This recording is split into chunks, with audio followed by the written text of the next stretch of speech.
Hi, my name is Reginald Angus Argue. It's October 24th, 2011. I'm here with the retired Master Corporal Paul Franklin, who is he served over in Afghanistan, and tragically he lost both his legs over in Afghanistan. Paul, the first thing I want to talk to you before we get to what happened in Afghanistan, what made you join the military so late in life? I mean, you joined when you're in your 30s. The reason why I ask is because, I joined when I was just out of high school, and we're roughly about the same age. Yeah, I joined for a variety of reasons. At the time, I was, the world wasn't at war. I mean, there's still a patriotic duty kind of thing that was 1998 around. Yeah, 98. So Clinton's in the White House. There's nothing going on in the world, and Cold War is over, and so no one's even thinking of places like Afghanistan. That's the farthest reaches of humanity, in a sense. And so I was looking at a bunch of different things, and I was working in the civilian world, and I was thinking, what do I need to do in my life? And I was thinking, well, I'd love to travel, and I'd love a free education, and I would love a pension. And so the options started coming up, like maybe forest ranger and work in Banff or Jasper, or some beautiful place like that. And then I thought, well, why don't I try the RCMP, and then maybe why don't I try the military? And I ended up joining the militia, the reserves, and I really enjoyed it as a medic. And I love the idea of pre-hospital medicine, of being an EMT, of being a paramedic, and so I just fell in love with that aspect of it. And so after joining the militia, I just decided to toss my application to Reg Force, and I never looked back. So you were on your second tour of Afghanistan when you were injured. Can you talk about what you saw over in Afghanistan?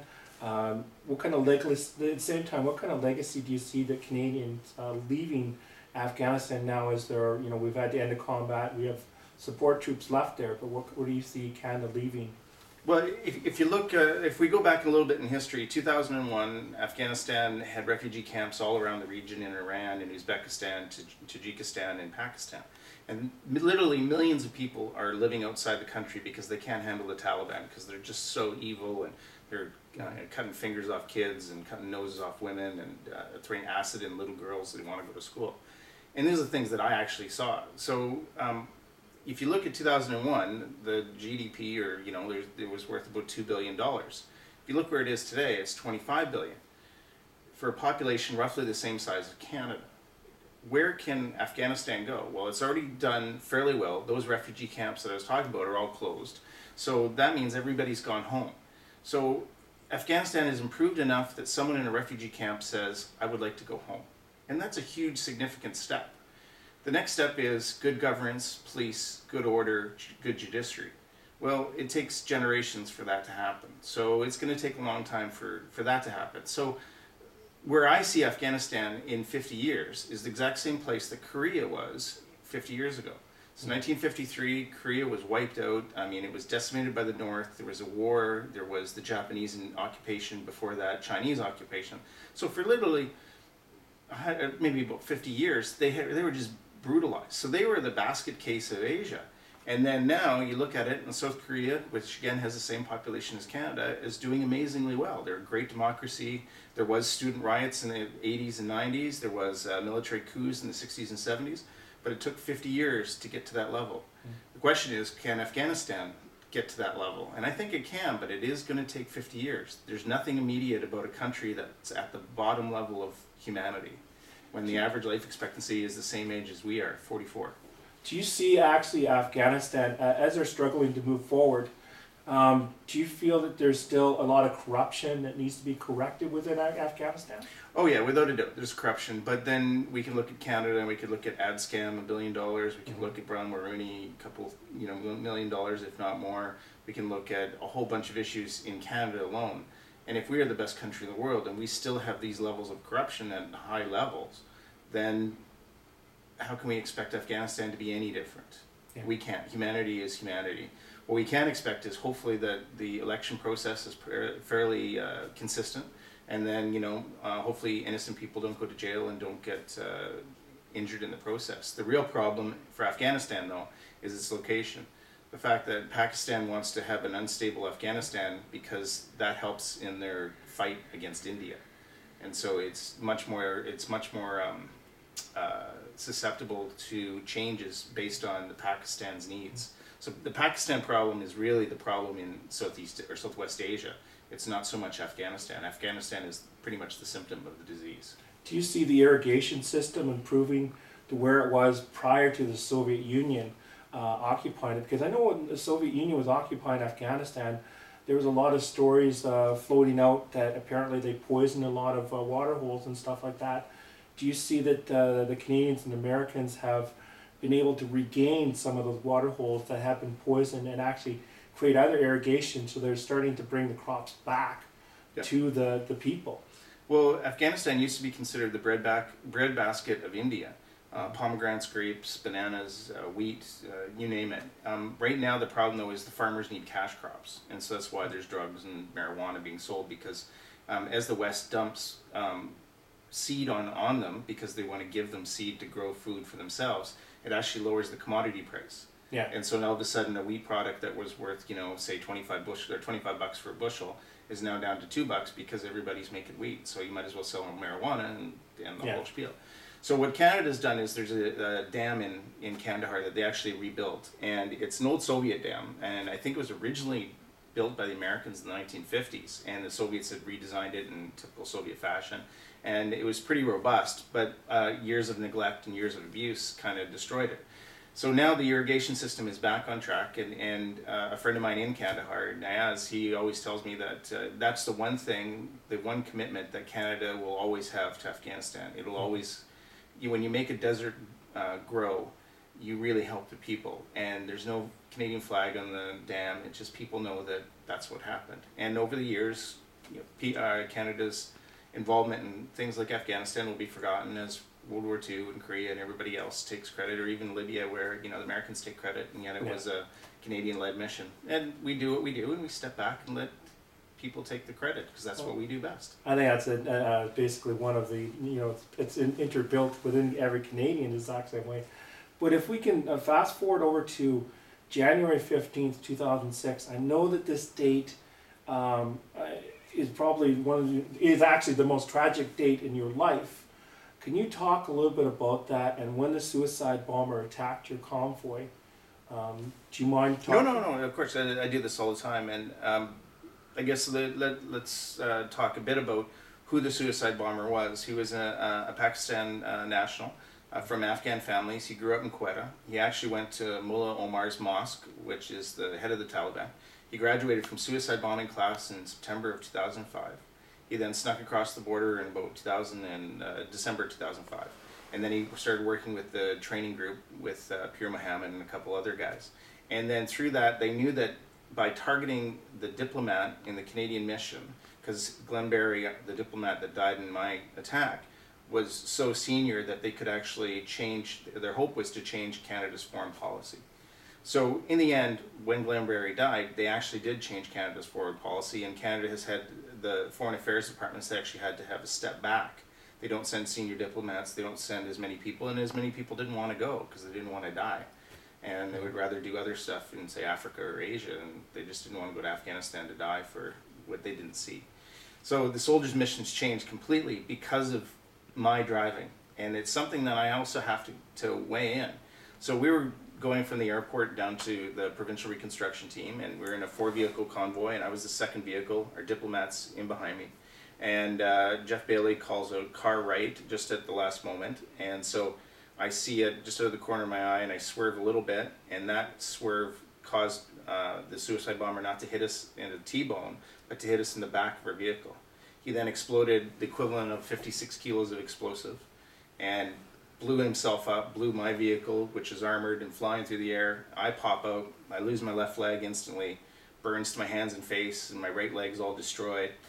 Shrapnel to my neck and just beat up. Jeff's got a piece of his brain ripped out, thrown into the sewer. Will's got, he's in the truck and he gets beat up and he gets a bit of brain damage and arms broken and stuff. And so I'm sitting on the side of the road and I look down and I'm like, oh, this sucks. And then as a medic, I knew I was in trouble, and I knew I was going to be in pain, or it's going to be a painful process if I live through this. And then I looked down and I saw that my femur was sticking out of my leg, so I grabbed hold of my leg and I'm squeezing it, and I reached into my left pocket for my tourniquet, but my tourniquet's not there. It's in my left leg that's sitting at about 5-6 feet away. And I can still feel it, I still feel the toes move and everything, but of course it's not connected. my right leg's tucked underneath me, so I don't know how bad it is. And one of our soldiers comes by and he puts a tourniquet on my leg and saves my life. And so he then moves off and helps the other guys, and I sit there and wait, and finally the sergeant comes on the radio and asks if I can wait for the ambulance, and I said, no, I gotta go now. And sure enough, they decided to throw me in a truck, and away we went, and off to the provincial reconstruction team. The gentleman that actually saved your life, you trained him. Yes, a couple days earlier. Well, as a medic, you're always training everybody, and so he would train me in infantry skills and infantry skill sets, and then I would teach the medics the medical stuff. And so, just to get a couple days earlier, I got him a new tourniquet, and we just went over, the process of how to put it on and how to take care of it. So it was kind of fun that way. That the guy that I helped teach is the guy that saved my life. And the struggles you've gone through since that date. There's people out there in Canada and all over the world that have also struggled themselves. I mean, that have obstacles in their way, physical or mental. Can you talk a little bit about the struggles you've gone through, just to give some inspirational words to the people that are now facing struggles in their own life? Sure. I mean, in life, everybody in life is either going to go through rehab or die. And if you think of it as that basic process, how you approach rehabilitation, be it from a heart attack, diabetes, accidents, hip displacements, whatever, you have to bring that your own attitude towards it. The medical system can only give so much, but what you can give is 1,000 times more. So for my own case, I got in the hospital January 15th, 2006, and then I was walking by March 22nd of that same year. It was a very, very quick timeline. Did 26 surgeries within about a month and a half. And then the rest of the time was at the rehabilitation hospital in Edmonton. And I'm not going to say this is easy, and I'm not going to say that anyone could do this, because you can't, because it sucks, and it takes a whole different mindset. But what you can take from this is that everybody is going to have to think of how they're going to do their own lives and how they're going to step up to the plate when they need to. And you're involved with the Heroes Hockey Challenge. Can you tell us a little bit about that and the charities that you're raising money for? Sure. Well, I was in the hospital. I noticed that the military guys are getting better care than the civilians, which is an exception, because usually in the old days, old days being 6 years ago, that wasn't the case. But for whatever reason, D&D really took care of the amputees and the severely wounded and brain injured, spinal cord, you name it. All those guys got incredible care. And so what happened was I would start to get things like better prosthesis, better wheelchairs, better house mods. And it was funny because Veterans Affairs was reluctant to pay for this. And so what we did is we changed the system that initially funds. So now if D&D issues, say, a $10,000 wheelchair, and eventually that $10,000 wheelchair breaks, then Veterans Affairs is going to have to fix it, because it's a D&D issue item. So there's little ways to change it instead of trying to change Veterans Affairs, which is, a dinosaur of an organization that will never change. It's much, much easier to change the initial piece. So that's what ended up happening. So as a charity, I decided to create the Northern Alberta Amputee Program. And the idea behind it was to change the mindset of the insurance companies, of CISIP, of occupational health and safety, those guys, to realize that if you would, say, lose a limb, you're not 100% disabled if you can recover and go back to work. It still doesn't mean you don't get your 100% disability payment, but you also can go back to work. And that being an amputee can still fit into some sort of job and have a meaningful life. And so that's the whole idea behind the charity. So we started doing that in Alberta, and it was incredibly successful. In fact, the co-founder of my charity actually is working on a bionic arm that feels. So even though the guy's got his arm cut off at the elbow, he'll be able to pick things up and feel what he's picking up. So he could actually pick up a styrofoam cup or even a flower and not break it, which is just, it's huge. And it's the only place in the entire world that this is being done. And all this started because of the initial soldiers coming back wounded. So there's a huge plus to our guys being injured. So all this is happening, and then we found a small group in Montreal called the Amputee Coalition of Canada, and they had very limited funds, but they had a whole bunch of peer support guys all across the country. And so we said, let's fund them, let's become national overnight. Plus it's French and English, it's this bilingual piece, it's Montreal based, it feels good, like it's just a good idea. So the idea behind the Hockey Heroes Challenge was a friend of mine came up to me and said, I would like to raise money for the military and your charity. And I said, well, let's talk to, do you know anyone that we could talk to? And he said, yeah, let's talk to Richard Brodeur. And I said, oh, sweet. King Richard. Exactly. So we got a great source initially to go straight to the NHLers. So what we're doing is in several cities across Canada, it's going to be NHL alumni. So like in Vancouver, you try and get the 94 Vancouver team. In Calgary, you try and get, I think, the 89 Stanley Cup guys. 89. I was in Calgary at that time. And so Lanny McDonald on ice, and and the soldiers themselves will be serving soldiers. So the NHL will be wearing a green version of this uniform. The soldiers will all be wearing the tan uniform. And the tan uniform, of course, represents Afghanistan, but it also is very similar to the uniform we actually wear overseas now.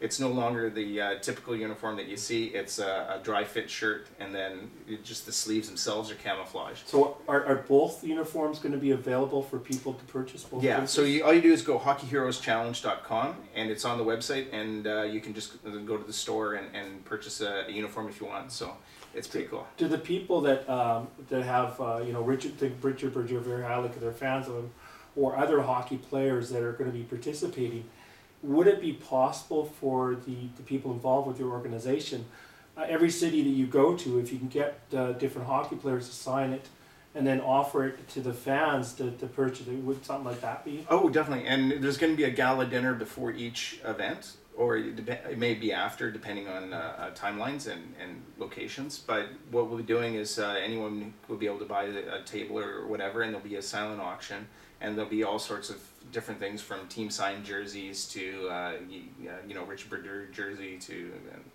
if someone wants to pay $1, maybe a Franklin jersey.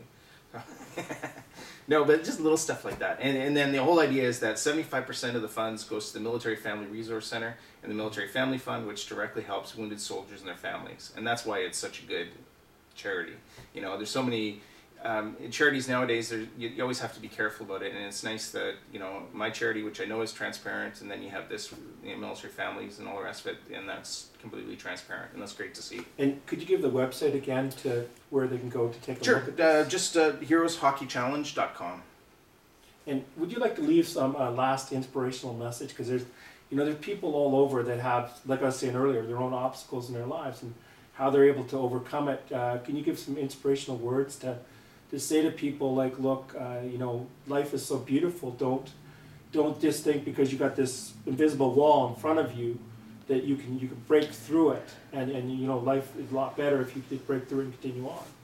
Yeah, for sure. I mean, if you just look at all the challenges we face, be it at work, be it at home, be it in relationships, everybody changes, and you have to accept in the sense that life changes, and say, for myself, war changes who you are. And it is tough, it's difficult, but they're all doable changes. People have been able to accept and work through these things for generations.